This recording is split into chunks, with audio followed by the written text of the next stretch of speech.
this weekend I have the Houston Blues, but that's okay because I have two top 32s. Oh, oh. There you go. There you go. The With people wanted another jingle. yeah, I see some pretty often some comments about the jingle. So I don't know. Are there like specific people that like DM you as well about the jingle? No, I think there's like one guy that always comments. It's like old format guru, I think. That guy always comments. So shout out to that guy because uh, without you, I wouldn't have done a jingle for this week. So A true fan of the shout pod. out to him. Uh, yeah, I had Houston Regionals last weekend, and I'm feeling very sick. So I hope my voice is up to par for the listeners. But the Houston airport, as I'm sure many of you have heard, was a complete disaster, which I'll talk about a I little have bit. heard But about this. Rowan, how was your week? Pretty chill. I was sick. I got my wisdom teeth out maybe 2 weeks ago now, and so I was kind of recovering from that. And then as I was like feeling good, I got sick. Classic. So that was not ideal. Yeah, classic. Just stayed at home. I did get to watch the stream this weekend, which was kind of cool. Um, Oh, yeah, usually I don't watch the streams live. I just like watch back um, the whole stream. Well, sometimes not even the whole stream. Sometimes just the day two. Like I kind of skim around, look for like high quality games with like players I recognize or decks I want to learn about, and I like kind of focus in. Um, but this weekend I just sat and watched the whole thing, which was cool. Um, I have my exams coming up. So from like wisdom teeth to sick to going to Orlando next weekend into finals is like not it's not optimal sequencing. Um so we're gonna have to figure that out. But we'll make it happen. and don't forget, in between that, lots of TFT. Oh yes, of course, of course. I don't know, have I talked about TFT on the pod much before? I don't think you really have. I mean, you were I don't just know if I sharing your ever screen have. with me as you were finishing a game, and I'm just watching a bunch of dudes do things. I got no idea what's going on. Yeah, Just TFT is pretty sick. It's like Pokemon, but like a million actions and oh. it's a video game, so it's like very stimulating at times. Like, yeah, that's how it's different. So it's like can be kind of crazy sometimes, but like a lot of the like risk assessment and like line selection is like that logic translates really well from Pokemon. So if you're good at Pokemon, try a TFT. It's free to play and not sponsored. I've also heard, I haven't played this, but this other game, Slay the Spire. Yeah, I think Yeah, Slay the yeah, yeah. Spire 2 or Slay the something like Spire. that. I've not tried it, but I've been told from Julian and Piper to play this game, so I'm gonna have to give this one a try as well because I hear it's got similar elements. Um, so maybe in the summer a little bit I'll give her a try in the Pokemon off season or between tournaments. We actually in North America here after Orlando, we have a pretty big time off. So it doesn't sound like a bad time to play some other games. Right? We got our Yeah. first North American Just regional is indie not after that, right? until LA in May. So we actually have Or LA. we got a bunch of time to do that. Uh but I mean Slay the rotation, Spire. yeah. I was just say Slay the Spire is also an offline game, so you can play that on the flight, which is kind of Oh, cool. you can? I heard there's like online multiplayer as well. So I guess you can play offline and Oh, online. that's cool. The first The game first I one don't doesn't. think had yeah, it didn't have the multiplayer option. Oh, so maybe the multiplayer option is like how you want to play now? I don't know. I mean, I would assume so. I Yeah, probably. I don't mind a single player game on the plane though. I think I told you this. I've been playing Geometry Dash, Yeah, yeah, which you did tell me about came the out in Geometry like Dash. I think it was like 2013 or something, and I've cleared like all of the levels except for the demon levels. So I'm trying to work on my first demon level now, which is ridiculously tough. I got Yeah, the game on the computer now because supposedly it's easier to tap the space bar on the keyboard than it and is tap the to tap screen. on your computer. Like you can get like more clicks per second that way. And Mm. there's like wave sections where you just essentially have to spam click, and it's very, very hard on mobile. So I have the tech now. Can we not get like two finger tapping going on the phone? Does that work? Or like something like this? Yeah, but the coordination just is like so much harder. I see. Instead of just like, yeah, spam the space. Yeah, spam spacebar. It definitely is method. Gotcha. Yeah. So your flight, how was it? Was it a complete disaster? Like how many I saw some bad posts. The Onos had a really bad experience. I saw that. Yeah. So luckily my flight was a little bit, well, I don't know, luckily and unluckily. My flight was earlier in the day. It was a 9 a.m. flight, which meant there weren't as many people at the airport because the congestion was like at the start of the day congestion. So I woke up at 4 a.m. and then had to get to the airport at around 4:45 for Okay. my 9:30 flight. So I was at the airport about 5 hours before to be on the safe side because I figured that was on the safe side. And I got through security at about 8:10 a.m. So I was in about a 3.5 hour security line. And it was pretty miserable, especially at that time of day. But I'm at least happy that I showed up early because I saw like double digit posts about people missing their flight. And I obviously did not want to be in that group. But the 3 hours of sleep or 4 hours of sleep that I got was still pretty bad. So Yeah. it was actually pretty ridiculous because there was ICE agents at the airport.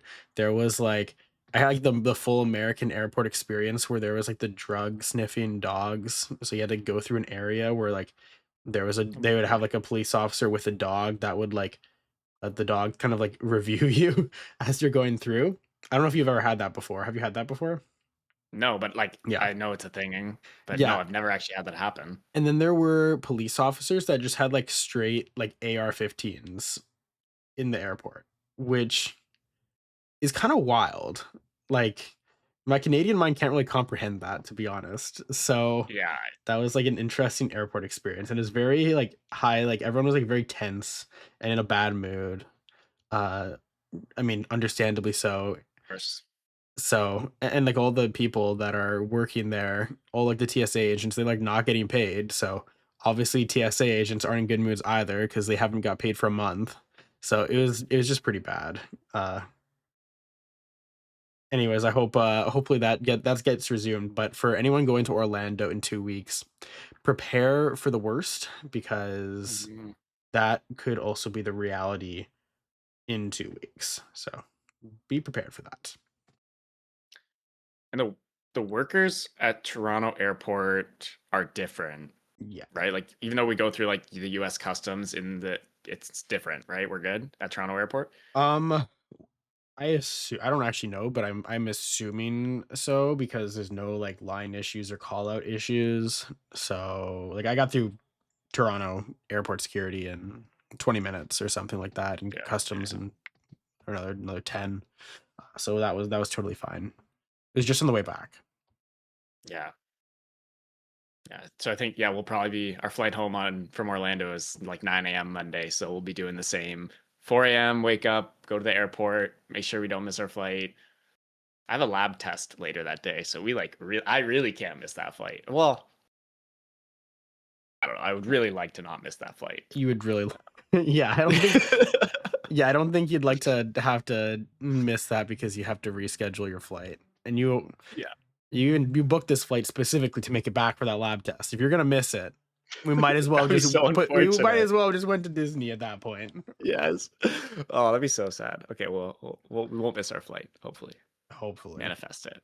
Yeah, Okay. so as a result, my like 4 hours of sleep and then being in the airport for 5 hours and being in the convention center, my body is not cooperating with me this week, and I'm getting sick. I think tomorrow is going to be worse, but uh, thus far, I have like the most sniffly nose of all time. So you'll have to excuse me if I need to take like a minute break to go clear my nose. 'Cause I'm definitely a little bit congested, but at least I'm home now. I know some other people, like you were saying, the Onos, like they just like I think were in the airport security for like 5 hours because they had a middle of the day flight and missed it anyways. They were at the airport like 5 hours early and still missed it. Slept overnight in the airport, and like many such stories of pretty bad experiences. So hopefully that gets resolved, but be prepared just in case. Um, but I mean, the tournament went pretty good. I had a lot of people this weekend that came up to me like, "Oh, like, what are you gonna play for the regional? Like, what form of Charizard are you playing?" And I had to be like, "Well, about that, there is not gonna be a Charizard in my deck this week." And I actually got some really crazy reactions because I guess the notion is that I'm very much a single deck loyalist. But yeah, I played Grimmsnarl this weekend. I felt like this week was not a great week for Charizard in at least in Masters. So I went with Grim. I think the deck got way better with Ascended Heroes. I was talking about it, I think, last time that we had an episode. Oh yeah, also we were supposed to upload last week and I forgot. Uh and Rowan went back to his family for the weekend, so he didn't have his laptop with the recording either. So anyways, there is a lost media file for the Curitiba episode, but that's besides the point. Grimmsnarl was really really good for this weekend. I talked to Piper, Julian a little bit on the list. Looks like some other people played Grim as well, like Hedrick's group played Grim, which is kind of shocking because those guys normally don't show up with decks that have no draw engine.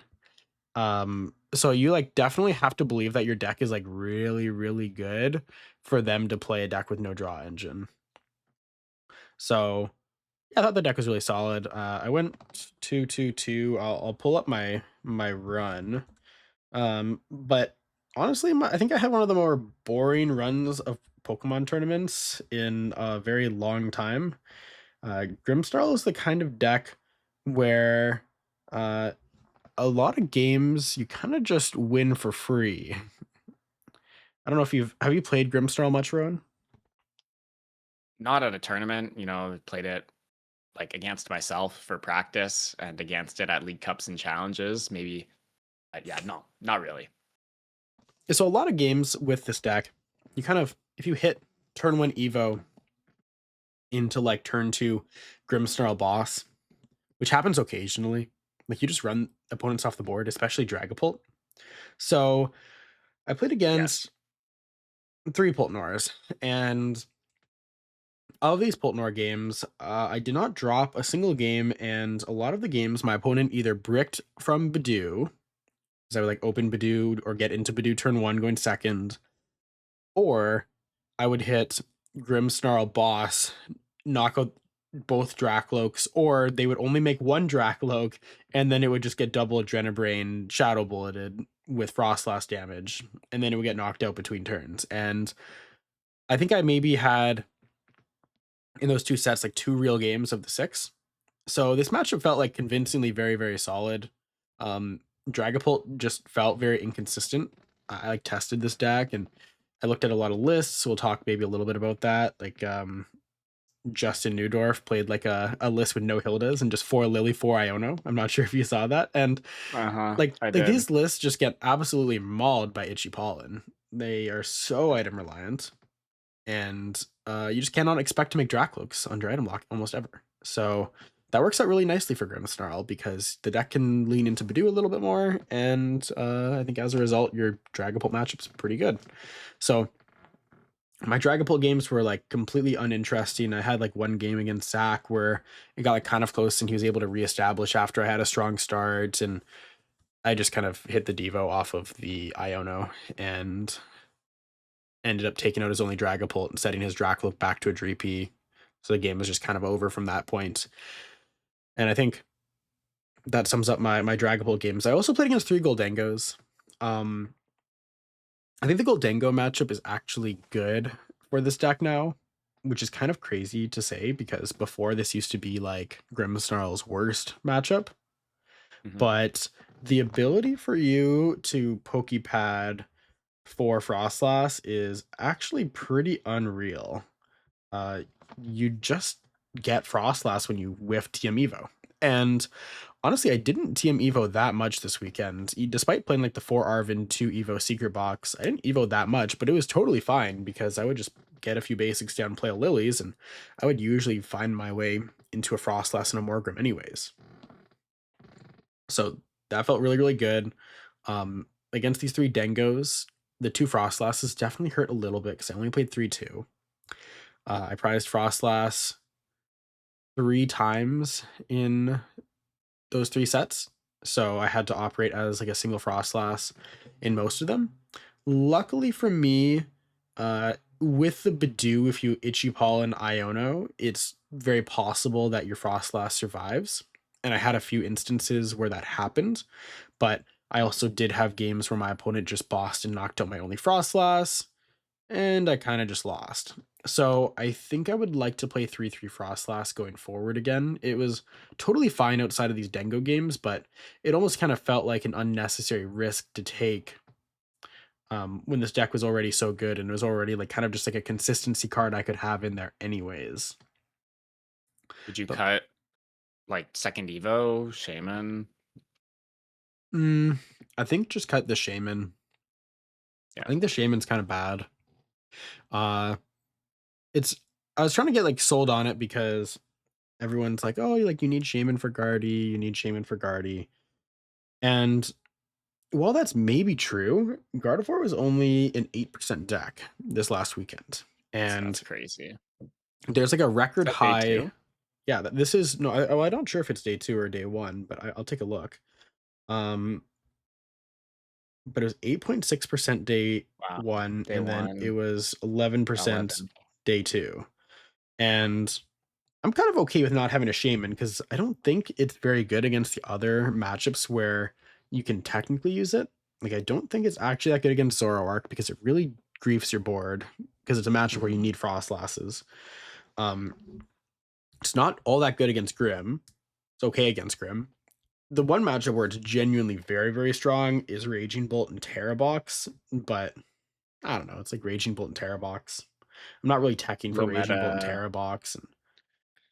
And Maybe if we're playing in LATAM where there's generally plus 5% Raging Bolt, you could play a Shaman there and it would make sense. There's a Mexico regional coming up. Yeah. yeah, I know. If I was going there, then there would probably be a Shaman in my deck.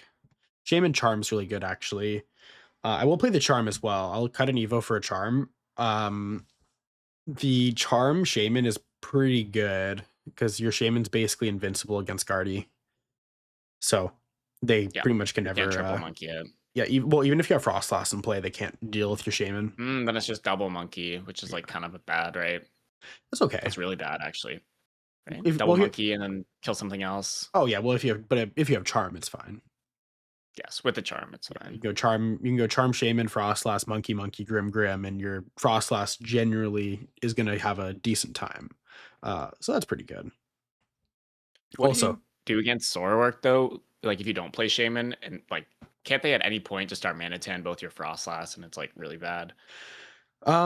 so yes, but if you accumulate enough damage on the board, it's not that bad because getting Darmanitan on the board is not that easy because it's a 1/1 Yeah. Darmanitan line. And then they also need to have the ability to discard energies and then follow up with something. So if they go take 2 and you just go Iona Shadow Bullet into an empty Zoroark, it's actually kind of hard to do something on the following turn. So I don't think it's too bad. Shaman I think is good in some spots in the mid game, but the problem is if you Shaman early game, then your board either has to have one Monkey, one Frostlass, or one Grim line, and all of those are pretty exploitable since your Grim can just get one shot by Zekrom, Mochi, Oh gee. Adrenabrain, right? Yeah. So I don't really think that the Shaman was that valuable. In fact, I lost a game because I put Shaman down against Zoroark. I made a mistake dropping a Shaman. Um, this I'll see if I can get back here. This Zoroark that I played in round 7, Bulin, I got like completely classed against him, to be honest. I played like much worse than he did, and I kind of got bailed out because he was playing this like really solid list into the matchup. He was playing 2 monkeys Double and he was monkey. playing Bravery Charm.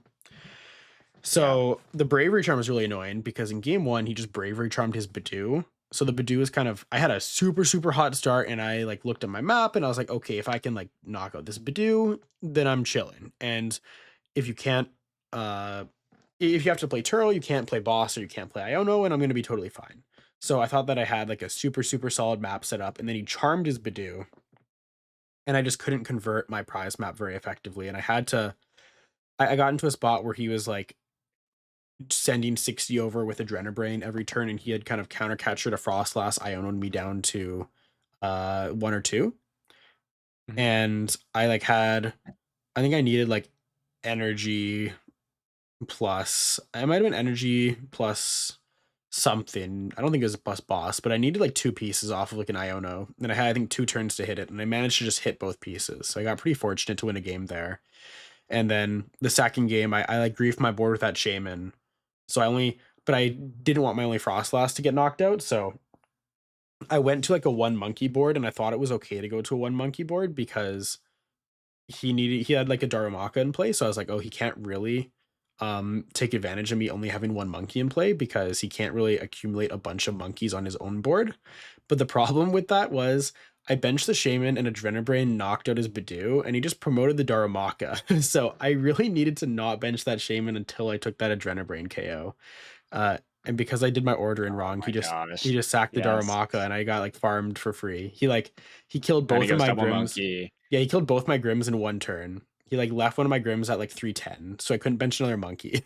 And then Oh my god. Oh, yeah, this and guy's nasty. yeah, no, he like played really, really well. He played way better than I played. Like he 100% should have won this round, and he just turbo brick game 3, and I didn't have enough time to close it out. Uh, so yeah, he was a fantastic opponent, but definitely did not feel the value from Shaman in this tournament. And this Guardy that I played against, I was trying to figure out why I knew uh John Mostroy's name. I was like, I don't know why I know this guy, but it's like this guy was on Beast Games. So Oh my gosh. I heard about that actually. I think you probably told me about that. yeah, well, I actually was like just watching Beast Games because I hadn't really watched it, but I watched season 1, so I felt like I guess I might as well watch season 2. And I heard like a Pokemon player was on it, so I was like, that sounds kind of fun. Anyways, so I played against John, super super nice guy, but he's playing like the most egregious list of all time that is like like unbelievable for a Grimmsnarl opponent to deal with. So for the audio listeners, he's got a Spectrier, he's got a Drifloon, he's got a Mega Diancie, and he also has a Shaman. So every Seems single card obnoxious. is so obnoxious. So the Spectrier places 12 counters on any Pokemon, so it goes through Shaman. So game 1, I like drop Shaman Frostlass, and I'm like, okay, my Frostlass is safe. This should be pretty good. And then he drops the Spectrier and just knocks out my monkey with Dark. And I'm like, okay, well, now my board is just screwed because I have a Frostlass in play, I have a Shaman taking damage, and I don't have enough monkeys to deal with the damage. So um I like eventually just get kind of like destroyed. I think he just like out trades me. I think he like knocks out. I think he ends up like knocking out my Frostlass the turn later, and he just like Drifloon one shots my Grim 2 turns in a row. So I just get destroyed. Then the second game, at this point, I've seen like a Spectre and a Drifloon, and I'm like, okay, that's fine. And I think I have like a Shadow Bullet knockout set up on the bench, and he drops like the Shaman. So I'm like, okay, well, I can't do this either. And so what I say to him in game 2, I'm like, okay, well, I know there's a Shaman, a Spectrier, and a Drifloon in your deck, so at least there's not going to be a Mega Diancie in your deck. So I'm like, okay, well, this like should be fine. I'm gonna put Frostlass in play because there's no Mega Diancie, and you don't really want to put Frostlass in play if there's Mega Diancie in their deck because they can just double Adrenabrain, swing for 300, and then your Grim gets knocked out. And then game 3, he like drops down the Mega Frost or the Mega Diancie Can't see right one before shots time. you. He doesn't actually one shot me, but I had like set up a board, and I had put myself in a position where I didn't think that I needed boss to win the game because I didn't think there was a Diancie in his deck. So he was able to like Iono shove Diancie in the active and then force a tie. Um and like I had secret box for a boss thinking like, oh, like boss is useless in the spot. So like I hope if I get Iono'd, then I have no boss in my hands. because I don't need a boss. So he like Iono Diancies and then shoves a boss to the bottom. And obviously, I'm not going to draw a boss with a boss in the discard pile and a boss in my previous hand. So I just get like stuck behind a Mega Diancie for 2 turns and I can't close out. So Oh my gosh. that yeah, he managed to say like not reveal a Diancie till game 3, which is kind of crazy. I think like objectively, this Grimmsnarl deck probably is unfavored into this Guardy list. In fact, I don't think Guardy's actually that good of a matchup anyways, but into this list specifically, I think I just had like a nightmare of a time. It just does not seem very good. But anyways, very, very fun opponent. Was okay with the tie there. I don't know if I had. Oh, I did have 2 other interesting games. I played against 2 Grim opponents, and my Grim games are kind of interesting. I played against Kevin. Kevin was actually, I think, my favorite opponent of the week. Also, congrats to him. He ended up going on an absolute like tear after our set. He won 4, 5, 6, 7 in a row, which is kind of crazy. So shout out to him. He was playing Grim as well with something like close to like what Piper posted with the Tatsugiri. The Tatsugiri was terrible. We're not playing Tatsugiri in the deck, but he was playing the Bravery Charm, which I liked a lot. We talked a little bit about it. He's talking about the Beefy Doo, so shout out to the Beefy Doo. I think I'm gonna be taking part in that, but it was kind of fun. But I think our Grim game, I had like a pretty I drew ridiculously well, and I also just think I played pretty much perfectly. So I think in the Grim matchup, and I mean, if someone disagrees with me in the comments, let me know, but it seemed to work fine for me. Attacking into like anything pretty much is like just bad. And that includes bossing monkeys and knocking out monkeys. So what I was Why? doing. Wait, why is that bad? I like killing monkeys. No. Yeah, well, that's what I thought as well. But then I like was kind of thinking about it, and I was like, okay, well, if I take a prize, my opponent gets counter catcher. So if I just never take a prize, then my opponent has to take the first prize at some point if I have deck out pressure. So we're playing deck out pressure, like refuse to go in level stalemate. yeah, like we're I don't hate refusing it. we're refusing to do anything because then my opponent just like has to play down a boss. So like when you look at Kevin's list and he's only playing 2 boss, I'm now like I just like sat with a monkey in the active and I just passed because he had more cards used than I had used in the early game. And we had like the equal amount of lilies left. And also for the record, if you have more lilies than your opponent left, then you win the deck out war because you have more shuffles back into the deck without shuffling your opponent back into the deck. So I just sat there and he had to like kill something, which meant he killed my active monkey, which meant I had a counter catcher and 3 bosses and he had 2 bosses. So I'm able to knock out 4 monkeys with dark energies and he's only able to knock out 2 monkeys with dark energy. So after he took the first prize, I counter catchered, took a monkey back, and then he didn't have a boss, so he passed, and then I just continued passing. I had boss in hand, I didn't bother playing it. So I sat with like a triple monkey board, and then the second that he eventually ends up punching into me, he'll just get one of his monkeys bossed, and then I'll just send 90 and take out 2 monkeys. And then the game's basically over. You take like huge tempo swing. Yes. And if he bosses a monkey, then to maintain tempo, I will boss a monkey of my own. But I'll always trail the bosses because I don't think it's actually really a good idea to take prizes. And I don't really think it's that good to knock out monkeys. Because if you take prizes and you end up with a monkey deficit, or like you end up with only 2 monkeys, if they go Iono Punch and you whiff a 3rd monkey or you whiff a boss, then you actually should just lose to a Devo because you'll have too much damage on your Grim and you can't send back enough damage to knock out one of their monkeys. So yes, it's kind of interesting. Like you'll only have 2 monkeys. So anyway, are you ever getting to 4? Are you going like 4 monkey Grim? Yes, that's your board. Yes. Yeah. Dude, but we can't use more cards because if we use more cards, we lose the stalemate. So we have to like set up as well as possible with using as little cards as possible. Yes, but you still need to like at least have monkeys set up because if you don't just set up monkeys in the early game, they're just gonna punch you, right? and then They're you're just just gonna gonna run you off lose. the board. Yeah, you just lose to like the normal strategy. I took a picture because I had like a ridiculous board. I'll pull it up here. Okay.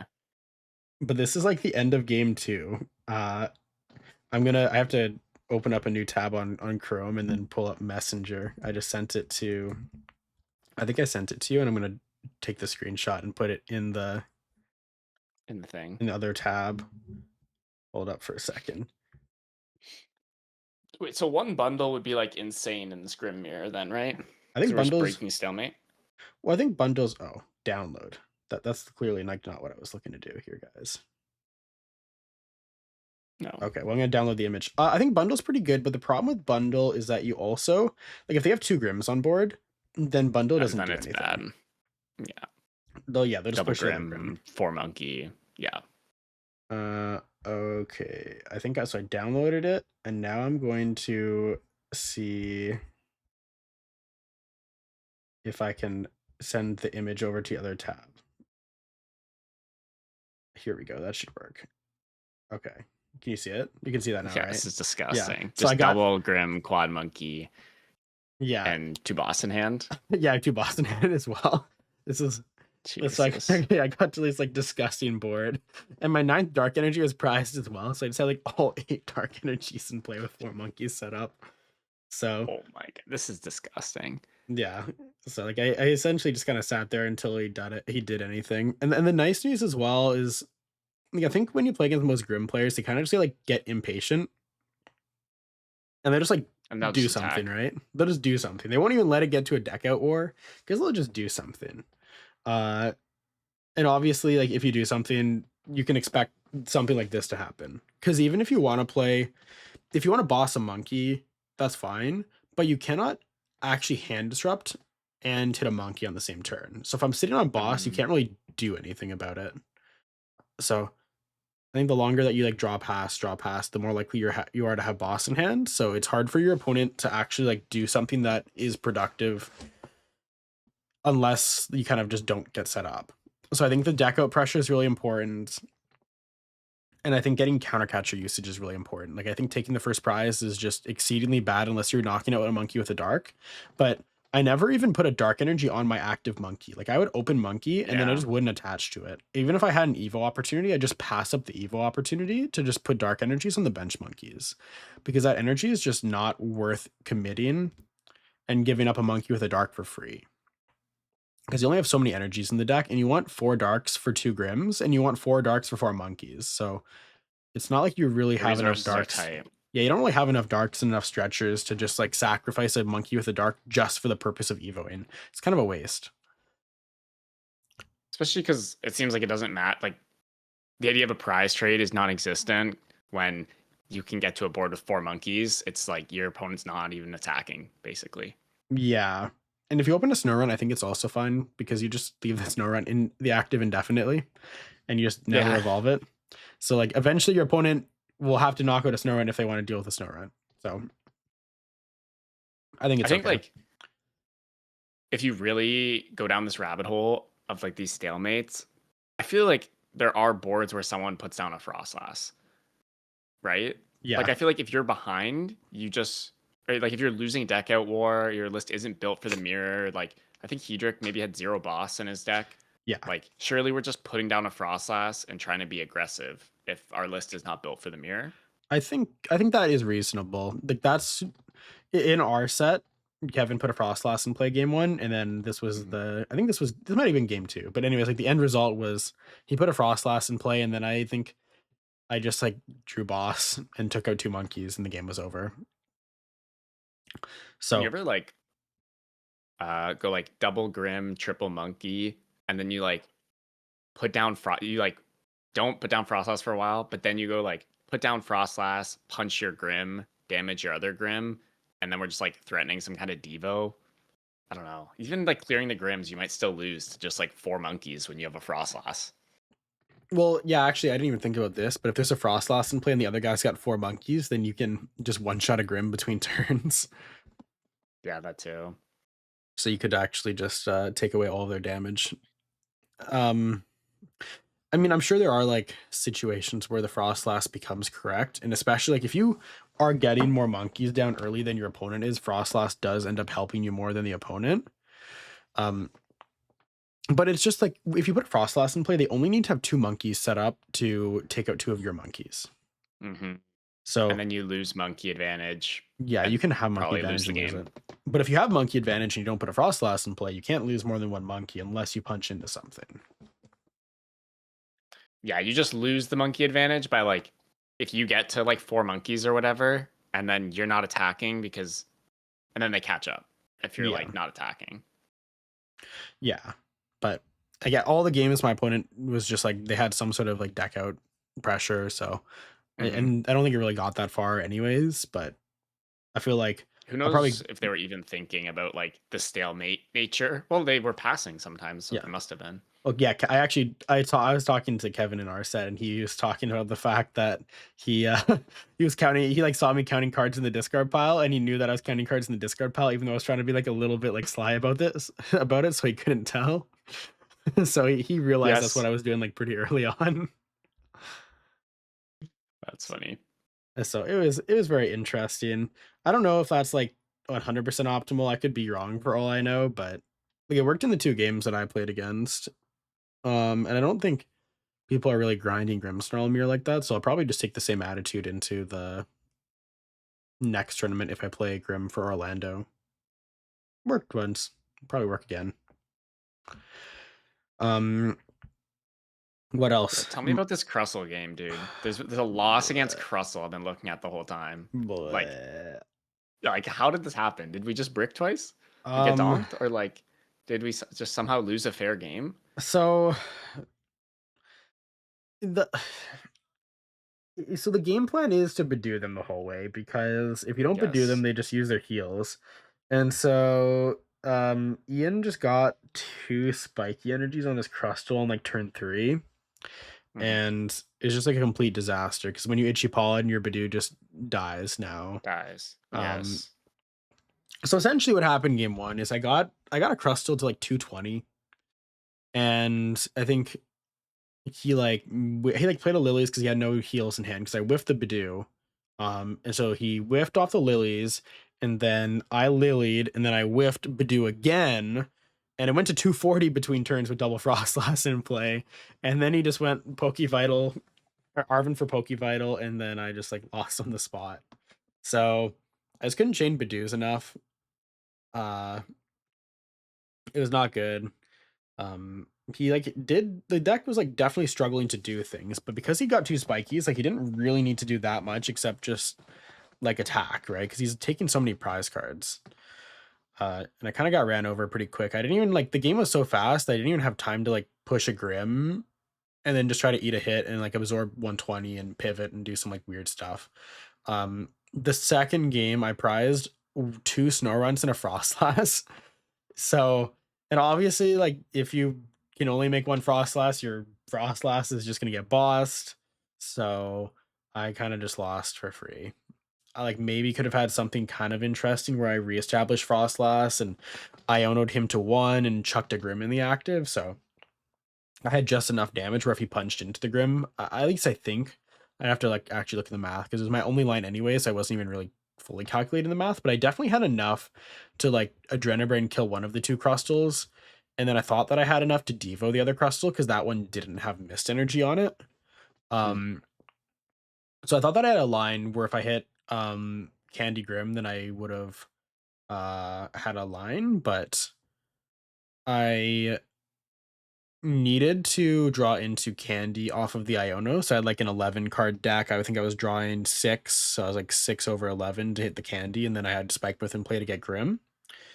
And then I whiffed the Candy off the Iono, so I couldn't shove something in the active that could tank an attack. So I just lost. But I think like retrospectively, like maybe I should have gotten a Grimmsnarl up a little bit earlier. I was thinking like, oh, this is bad, but I think it might have been correct for me to go like try to go like 2 monkeys, 2 Frostlass, 1 Grim line, and then 1 Badoo, rather than trying to get a 3rd monkey on the board as aggressively, because the end game I wasn't able to just shove something. I needed to be able to shove something with Iono. So the adjustment that I think I'll make is to bench an Impidimp in the mid game a little bit more aggressively, just so I can shove a body up to take a hit. Yeah. Or like force them to not attack if they don't want to give you monkeys in some situations. Yeah. And then you can like figure it out from there. Yeah, I think that's the idea. Like if your Badoos are getting infinitely killed, then once your last Badoo gets knocked out that you want to use and you like push a Grim, then you'll have a triple monkey, double frost last, single Grim board. So if they punch you, then you can send Yeah. back 90 at least, plus the frost last damage. So you're doing like a no more considerable amount of damage. And of course, like Iono check Interesting. them for boss is kind of hard because they don't draw any cards. It's pretty unlikely they Yes. ever find a boss. Well, I think I could have cleaned It's up like my play a little impossible. bit in the game one. The game two, I think, was just no matter how well I played, I think I was just dead. But the game one, I think I maybe could have had something where I didn't need to rely on hitting that last Badoo, but I didn't really think about it hard enough in the moment to pull anything out. So I kind of got rolled there.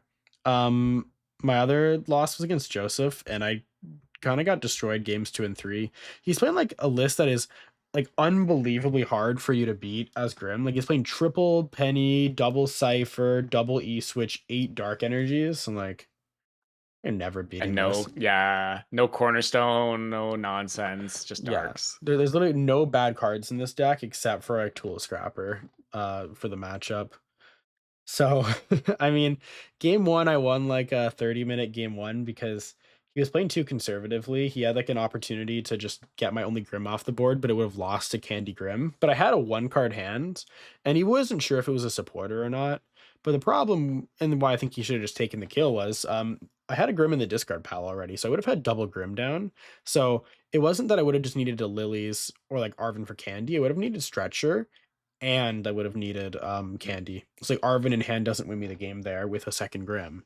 I would have needed 2 pieces. So if he just kills my um my Grimmsnarl, then he has like game on board on the following turn. But he pennied up the Absol, and then a bunch of shenanigans happened where I ended up having my 1 card in hand was a stretcher, and I top decked a second stretcher, so I was able to make a Monkey Dark and win the Monkey War, and he couldn't get a terminal period off. So I like won a pretty grindy long game one. And then game two and game three, I think I lost in like 10 minutes. So I like turn two Absol attack. yeah, like I game two, he got like turned to Absol attack and I just bricked out of it pretty quick. Game three, he had a terrible turn one and I'm pokey padding to look for Badoo and I prize my Badoo, so I can't block Trolley. And then my hand's fully dead as well. And he just goes Trolley energized and I like lost in the spot. Yeah. So So it was a little unfortunate, but you know what? At least over the tournament, the 2 times that I felt like I drew exceedingly bad were against my bad matchups. So it's not like I lost against a good matchup from bricking and then lost to a bad matchup. I just lost to the bad matchup as well from bricking. Uh, yeah. but I think there's a potential I left match points on the table against the Crustle and then definitely against Bulin on Zoroark. So some good learning experiences for me anyways. I'll definitely be cleaning that up. But the rest of my games, like a lot of my Dengo games, I don't know, my Frostlass just survived a lot when I Badooed. I think that was like mostly kind of what I took away. Like even when I only had one Frostlass on board, it kind of just survived and then I was able to get into the Devo play or like take a 3 prize Shadow Bullet. Um, Against Justin in round 6, I got donked one of the 3 games, but the other 2 games I kind of just like set up perfectly. I got into like a Grim board. When the Grim died, I was able to pivot into Badoo Iono and then take him from 3 to 2 and then Badoo again and then take him to 1 and then make a Grim or get Devo and win the game on that turn. So I almost got like the game plan in that matchup to like perfection. Um, and my Dango on my last round, like one of the games, I kind of got destroyed because I prized a Frostlass and he killed my Frostlass super fast. But the other 2 games, I was just able to kind of get into Grim plus Frostlass really aggressively and like double Frostlass. And then game 3, he's like bricking a little bit, but he's taking knockouts with Zoroark and Lunatone. He can't find a Dengo though, and I just kind of get Frostlass up and go Iono Itchy Pollen, and he goes like draw, or I think I like counter catcher to Gimme Ghoul as well. And he goes like draw pass, and I just shadow And the bullet both game's of his game. over. Yeah, I just shadow bullet both of his Gimme Ghouls. And the game's over. That felt like a lot of the games though. Like the Badoo is unbelievably strong in this format, and it makes sense Yeah. because a lot of decks are playing Badoo. But it's just unreal how good this card is right now. You just win so many games by Badooing your opponent in early and even mid game spots. Like against Zoroark, if you notice that a Zoroark player needs PP up, and Badoo them after a Darmanitan attack, especially if they don't have Monkey on the board. Super strong there. It's super strong early game against Dragapult. It's super strong on almost any turn against Dingo. So that's part of why I want. I mean, not part of. That's exactly why I want the Bravery Charm, because the For Bravery the Charm Badoo. it lets you survive Make Your Rain for 1, Cosmic Beam, Assault Landing, lets you survive Adrenabrain. So it just ends up being incredibly useful, I think. And if you don't want the card in your matchup, you just Arvin for Secret Box Bravery Charm and you Secret Box away the And Bravery secret box Charm. it away. Yeah. Yes. I definitely So like it. I like playing 4 tools, but I don't really think you need 2 evos, so I do like that change. yeah. Um I think what I want to do is try out a list with like a couple. Have you seen what Hedrick played? Yeah. It's like no boss, no Arvin. Yeah. So I don't think I'm down for the whole zero Arvin no Devo thing, because I think Devo is like incredibly important for this deck. Since this deck really likes just not taking prize cards because you don't get Ionoed. And you like to have your Ionos and Lilies draw you more cards. So Devo is really synergistic because you can just not take prize cards for a while. But when you don't play Devo, you have to take prize cards. So now you are more of a sitting duck to Iono. And granted, they hedge for that by playing researches in their deck. But I think I think you play a little bit less of a lottery if you just don't end up in that spot. But despite that fact, I still think research is pretty strong, and Arvin isn't as strong as it was. Like, I didn't really care about Evoing as much. So I think the adjustment I'd like to make is to play a couple researches, a couple Arvins, only one Evo, but still play the Devo, because the main reason I want Arvin is really just for Devo. And then rock something in between. And then cut the Blood Moon, because that card sucks. We're not playing the Blood Moon. Yeah, I don't like that card. Hey, it would have been good versus Crustle. You could have shoved it, and it wouldn't have died to Crustle. I did think about this. It would have been real good Yeah. there, actually. Yeah, my main Blood Moon usage would have been shoving it against a deck I cannot attack with the Blood Moon against. Just have a body that Yeah. doesn't die. At that That's point, I might as hilarious. well. I would want to play the Petron EX. The Petron EX like auto wins you the Monkey Frost last matchup. Says you can just get Because out it of. can't trap. Yeah, they can't like impound you forever. So you could play the Petron EX if you want a body. Why is that matchup really good? Like, is Mega Frosthouse not a viable attacker? Like, can they not just do the same thing as you? Like, Mega Frosthouse active, bunch of monkeys on the bench, pass, pass, pass, pass, pass, pass, pass. Yeah, but they also have deck out pressure. They can infinite impound something. But your deck also like, Yes. kind of needs more cards on the board to do stuff. So they have really reliable deck out pressure. And obviously, if you put a Frostlass in play, like you're probably not going to have a good time, especially because they can also just like use the monkey damage while they're infinite trapping you to just knock out your Frostlass, and then you still can't do anything. Or kill your monkeys. Yeah, or knock out your Just like monkeys. maybe You can never less Shadow Bullet. good. I don't know. Yeah. I mean, what will happen, I think, is if you're board, if like the opponent's board's like Sudowoodo, monkey, monkey, monkey, monkey, and then like a Mega Frost last spot, then they can eventually just like win the monkey war because they'll be able to kill a monkey with Adrenabrains. And I think they kill it one turn sooner as well. Like if you ping pong the Frost last damage, they're only gonna have 80 damage to send towards one of your monkeys, even if they have 4 monkeys set up. So then you'll be the person that can knock out the first monkey, and then you can also just pivot into an attacker on that turn and then kill the monkey you're trapping. So now you just take out 2 monkeys, and then you win the war that way too. So I don't think you they just can go really into put a Frost Mega Lass. Lass. Yeah. Take 2. Mega Lass is like scary because it's way worse. Like, it could thin your hand down to like 1 or 2, and like then the Mega Lass is just kind of chilling there and like can't really kill things. I mean, sure, but in your like infinite deck out set in your infinite deck out war where you're just going draw pass and eventually you put a Frost Lass in play and probably play Iono to 6. Like, are you getting to a 2 card hand? Probably not. Probably not. Yeah, there's no Ultra Ball in this deck. I kind of No, forgot about that. well, this one has one Ultra Ball. I know you like the Ultra Ball. I do love Ultra Ball. In this deck, I'm like kind of whatever on it. But generally speaking, I love Ultra Ball. Yeah. Anyway, so I'd like to play a Devo in here. Still, I'd like to play a couple Arvins, a couple Research. So I'm gonna give that a try. But otherwise, I felt very good about the list. Felt pretty solid.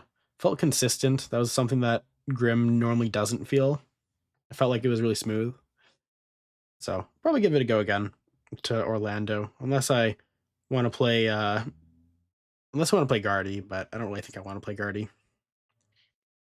Yeah, I don't really want to play Guardy. Do you see this? There's a Lucario. Do you hear what happened with this guy? I did see that. No. Is there a story? There's a alleged Twitter thread. Alleged. So this, you can see you see him play against in the last round. Hunter Mueller, Guardy. Oh yes. Sorry, they like tied the last round like instantly. Yeah, so they ID'd, and apparently they were like going to ID, but they wanted to know what the opponent was playing first. So they both were supposed to say what they were playing before they agreed to ID at the same time. And this Lucario guy, again, allegedly claimed that he was playing Guardy and not Lucario. So this guy took an ID, and this is a win-in for top cut, by the way. Like, I don't know why they're IDing. I have no idea, but it's just like this guy, Lucario guy, stole an ID of a Guardy for cash from like a complete auto loss, which is crazy work. Again, I don't know if that's true, but that's like if that is true, that's like horrible sportsmanship. Well, it's against the rule. I don't think you can do. I think lying to your opponent. I think lying to your opponent's against the rules somewhere in the rule book. I think it is, which I think is a little silly, but I think it is in the rules. And yeah, I think you would get probably DQ'd and maybe banned for that. I don't know. Yeah, I'm not too sure, but this guy managed to like just get a top 32 out of nowhere with that. He was playing Squawkabilly in his Lucario deck, which is also pretty crazy. Played 0 copies of Boss's Orders. Like pulling the Hedrick special here. Wait. Oh no, okay, wait, sorry. We have Hariyama. You have Hariyama. I don't know if it's fine. Hariyama's I don't know either. A lot less reliable than Boss. Yeah, you gotta have the guy. You're probably on one boss effect in the whole game. Yeah, I think you need to have the guy, to be honest. Wait, and isn't like the whole point of the deck you can't use the 2 prizers because you need to go like, or what was the line again? It's like Mega Luke, or it's a 1 prizer into Mega Lucario. You like play the 8 prize game, which you can't do with Fez and Squawk. Squawk. So we're just like, yeah, okay, all right. Yeah. I feel like I'm looking at the Japanese City League deck lists again, man. I'm gonna have to talk to Blake and see what happened here. This is like ridiculous. Yeah, how are we losing with Dengo? What the heck? Come on, bro. Come on, Blake. This is ridiculous. Is there anything else that was interesting that you wanted to talk about from the regional? There was like a couple interesting decks, but I mean, the obviously the Pultnors are just Pultnors. Yeah, I kind of want to ask you about Pultnor's position moving forward, because I feel like it's actually like pretty bad. I feel like a lot of people have been talking really highly of Pultnor going into this event, but like I feel like the Mega Absol matchup's not very good. I feel like the Grim and the Frostlass matchups are not very good. Zoroark matchups like fine, Guardy matchups fine. Like this deck just doesn't actually have good matchups, does it? This seemed to be your opinion back in the lovely month of October, but it's probably still true. I think so. For what it's worth, all of your bad matchups did just get better, right? Like your matchup into Guardy got better, your matchup into Dango got better. Like anything that didn't get buffed, you definitely felt a lot better against, unless it was a deck that was using item lock. Like this is the list that got second place from Miguel. Is playing like 4 Pokepads and only 3 copies of Ultra Ball, unfortunately. And it just like it's a crazy buff in terms of consistency. So it's kind of like you just accept your 45-55s against the spread and you just say, I don't care, because it's marginal. My matchup into everything is marginally bad, but it doesn't matter because I'm going to play better than my opponents, and my deck's it's not really consistent, but my deck is decently consistent. Yeah, as long as you're not getting item locked, I think it's very, very reliable Yeah. with the Pokepads. Yeah, I would tend to agree. So, is it position great? No. Is it still like a really, really strong play? I think so. Like skill It's matters so just a good much. deck. Like skill but just matters so much that I think it's fine to not have great matchups. Like I wouldn't say that Liam's deck has phenomenal matchups, but like, it doesn't matter because Liam's playing it, right? Yeah, and he just gets the max out of the deck. Yeah. So it definitely This matters deck was more if you super get cool. utilization. I saw this on stream, the Elgin, like, the more I thought about it, honestly, the less I liked it. But at first, I was like, yo, this is genius. Like, against Zard and Pult, and even Saraledge, you can, like, trap something inactive and, like, move the energy off, Nighttime Mine. Have you watched back the stream yet? I watched back the Charizard one where Yeah, he, it like, was Zing bullied the versus Charizard player. it was like Gabe Shumway or something. No, I didn't. Yes. Was it? Yes, that's who it was. Yeah. Yep, Yeah, no, that's right. I remember seeing that. Well, shout out to him for like winning the game with like a 5 energy Terrapagos, though that was kind of sick. Yeah, that was cool. But yeah, this just kind of this is like point in case as to why I didn't play Charizard for this event. Like this kind of stuff is just not you're not gonna have a good time against this with a Charizard. Like there's just so much outplay potential here. You can get them with like counter catcher, Iono, might nighttime mine, slight shift. Like that just seems so good. Yeah. Or, like, if there's a Pidgeot, you can rock its Watchtower and then Mm. do the same thing with a Watchtower. Or you can, like, kill the Pidgeot, then do the Nighttime Mind thing. You can do anything, man.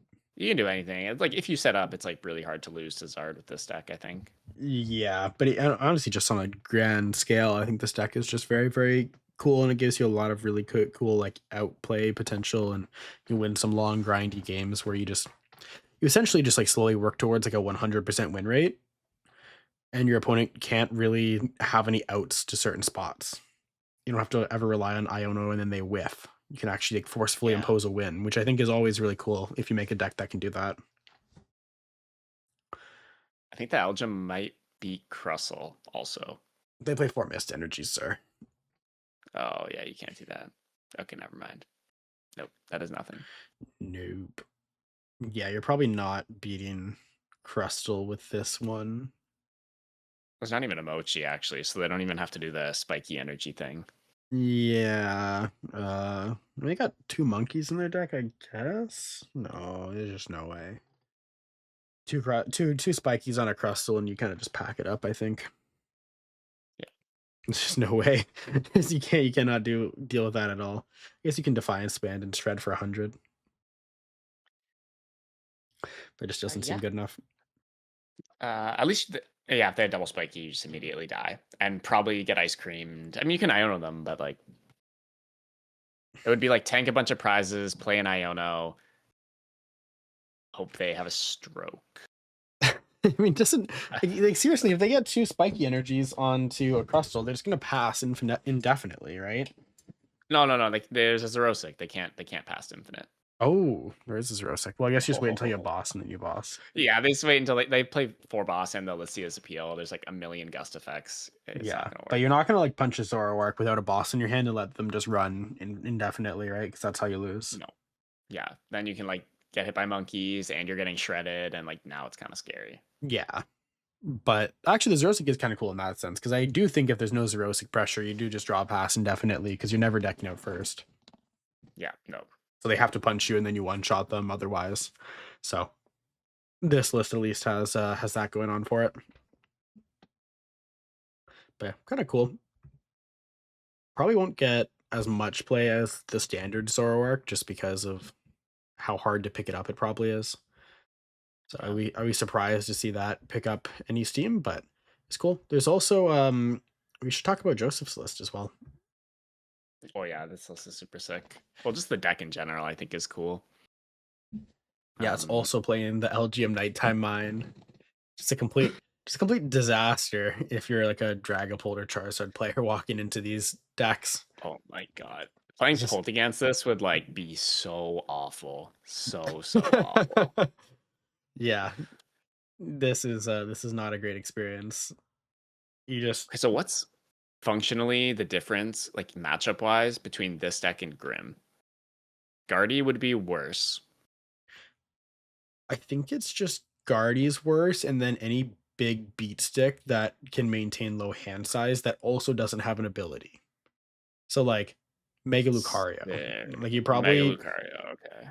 but obviously who cares, bro? Just put the Mega Lucario in the bag. Yeah. Like Absol can't maintain low hand size, so it's fine. Mega Frostos has a field day. No. I think. Apparently you just get No? autoed. Apparently you get autoed by Mega Absol. That's what Josh Frank was saying, because he was like working with Alex on this deck, because Alex also got top 4 with this. I don't exactly remember the rationale, but it was just like you can discard your hand enough and just stop using Run Errand, and then there's just like no way that they ever win through you Claw of Darkness spamming. Like it's also just like against Grim, right? Like Claw of Darkness just bricks the deck on the spot like half the time. So So I think you no just get onboard draw. I think you just get Claw of Darkness out of the game a lot. You like Iono to 4. Like they like Iono you to 4. Even if you like one shot the Kangaskhan on turn 2 with Frostlass somehow, like Iono, Yeah. maybe attack, maybe just eventually attack. Yeah. Yeah, and there's no boss in this deck, right? So you can't kill the Mega Yeah, Absol you on the can't bench. close. No. So no, I think they're just gonna Iona themselves, play some cards down, or just Iona Countercatcher the Snow Rent. That's gonna evolve into Mega Frostlass, and I think they'll just eventually get it done. You can't even tech because like any tech card is just gonna get discarded by Claw of Darkness. Your If tech there is a even draw was engine. one. That yeah, your tech would have to be a draw engine. Yeah. You just get a 2-2 barrel in there, buddy.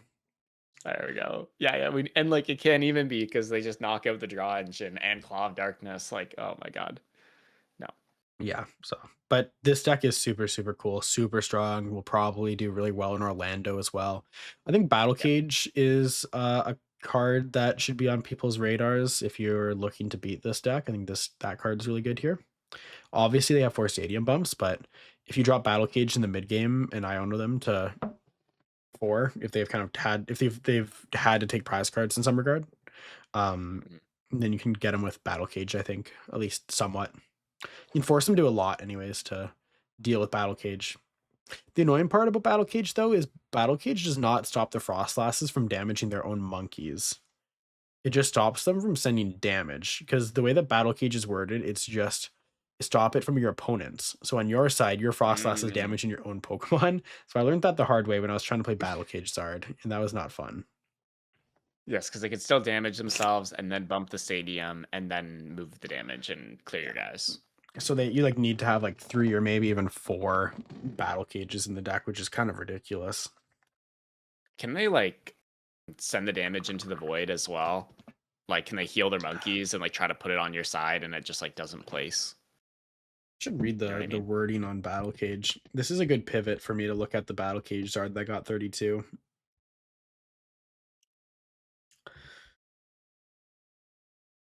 Prevent all damage counters from being placed on bench Pokemon by effects of attacks and abilities. I think you can still send it off because it's not saying that you can't Yeah. remove it, but you just can't place it. So you should be able to Yeah. remove it. It's like how you used to be able to boss like a primal Groudon and then your boss just like went to the discard. Good shout. Because like I don't remember exactly what the logic was behind that, but like yeah, I remember that. Yeah. You can like try to do it. Well, you can try to Superior Energy Retrieval with a Toadstool in play. It's just not going to do Yes, and anything. you just lose your cards. You lose you can like discard cards, right? Yeah, you just lose them. So this Mega Zard deck got top 32. Yeah, this is cool. Uh it's cool, but it's so slow. Like It is, alright. it's unbelievable how slow this deck is. I do like the fact that he's playing 2 Pidgeotos and 3 Candies, because I think 2 Pidgeotos is kind of just a necessity right now with how much item lock there is. Your deck doesn't play the game 1 in 10 games otherwise. So I do like the 2/2/2, but if you play 2 Candies and you don't like, you go first against an aggro deck, you kind of just get like destroyed. With 3 Candies, you can prize a candy and still play the game. if you whiff Evo, which is nice because this deck's not actually committed enough to Evo to not play any other way to evolve. It's only 3 Arvins, no Town Store. So you're gonna only play Evo like 60% of your games max on turn 1. You have Mhm. enough energies, like you have 10 energies in this deck, so you'll definitely like hit the energy most of the time, but you don't have that many outs. Um, so the main idea here is just Ignition Max Belt. So Ignition Max Belt on Megazard means that you one-shot Mega Absol. It means you one-shot Charizard. It means you one-shot Grimmsnarl. It means you one-shot Dragapult. So you hit a 330 and discard the Ignition, and then on the following turn, you can just attach again Again. and then Explosion again. And because he's playing 2 Ignitions, you can actually do it 3 times, but I don't think you're going to need to do a 330 with Megazard 3 times that often. I think it's more of a prizing odds concern. Mhm. So it's very cool there. It just is a lot of cards. You need a lot of cards to do that. Um, and you're not necessarily playing like a thicker Charizard line either. It's only 3/2/2 Charizard, Yeah. which I'm not sure how much I love that. Dex, we need a regular Zard and the Mega Zard. Kind of shaky. You could It's a maybe little cut some shaky. boss from the deck because we have this Mega Zard. I thought about that. 2 boss, 2 Maybe counter cut all the catcher. boss. Cut all the boss. Yeah, we're just in a boss cutting mood today. Or you play one boss. Yeah, just explosion the Guardy on the bench, buddy. You could. Can you? Does Max Belt apply to the bench? It doesn't, Absolutely, right? Okay. absolutely not. I didn't think so. Absolutely not.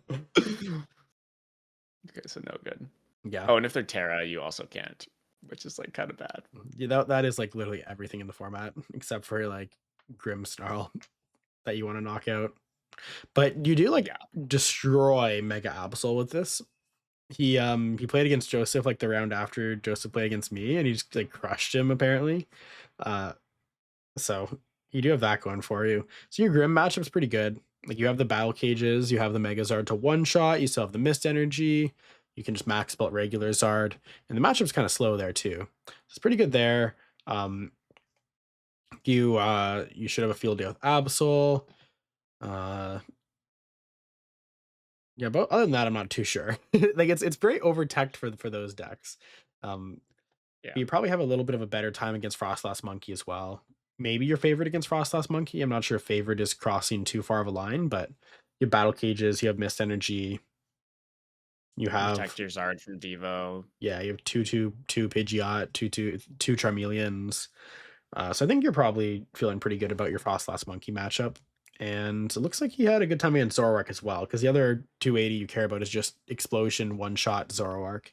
And obviously Zoroark is not going to be one-shotting a Megazard. So the question is, can we get an Explosion set up and take 4 prizes with a Megazard? If we can do that, we should be cruising to win the game, because closing the game out with a max built Charizard is pretty simple to just kill a Zoroark for game. You can hit some pretty disgusting checkmates on like turn. You could checkmate like really early into the game with like a Zard with 2 energies, a Mega Zard, or a Zard with like 1 fire, and then your Mega Zard with 3 fire and a Pidgeot. Yeah. And then we like take the first 2. And like, I don't know how we're doing that reliably, but if we do, I don't know how we're losing in Yeah. like most matchups. Well, I mean, this guy just doing this good gives me like an ounce of like, oh, I kind of want to play Charizard for Orlando, but it's also just looks so jank. Does kind of look The jank. the biggest thing that I've seen out of all these like straight Zard decks is they just cut the 4th Ultra Ball, which I hate. And I've like done it myself too, but it's just so bad, man. Like 3 Ultra Ball is not good in Charizard. You just have a bad time setting up. You need The, Pidgeot, you need Fez, you need Zard. should So yeah, like cards that are hard to find. yeah. So I'm not exactly sure how I would make this deck better. The actual concept though is very, very cool. I'm not sure how reliable you beat Dragapult. You need to beat Dragapult reliably to play this deck as well. And my experience with Cage Zard has always been that the cage doesn't really do anything, Yeah, they just bump it. especially with only two. With only two, as long as they don't drop their jamming tower to block Evo, they will always win Stadium War since you have to drop Battle Cage first. So I don't expect Battle Cage as a 2 of to do much. I think you need again 3 or 4 So I actually think your Dragapult match was probably unfavored. It might even be substantially unfavored, to be honest. He did beat Mhm. one Dragapult, but he did lose to another one. And this Dragapult also didn't do phenomenally. So it's not like you are playing against like a super high quality Dragapult player that just like skill diffed you or something. It might just be that the matchup's not very good. So still, nevertheless, I think it's a kind of a cool concept. No, definitely. Yeah. All right. Shall we leave it there? Yeah, I think that's a good spot to wrap up. Yeah, nothing else to say. We'll see you Yeah. guys next week. We got our pre-Orlando. Rowan's coming out of retirement temporarily to play Temporarily, then immediately back into retirement to play one to play measly more tournament. Riftbound. Yes. No. I'm going to a few. LA. I'm going to Orlando, then Yeah, LA, you got two. NAIC. I'll be around. You'll be around. Yeah. How many tournaments have you played this year? Actually, is it just two? No, more than that. What's Oh wait. BFL? I've Oh wait. played You played BFL -1. You played four. Wait. You played Vegas, right? Yep, Milwaukee, Vegas, You go to Pittsburgh. probably yes. Oh Yep, yeah, that because sounds right. you played Jelly. Okay. Yeah, you played four. That's a reasonable Pittsburgh, amount.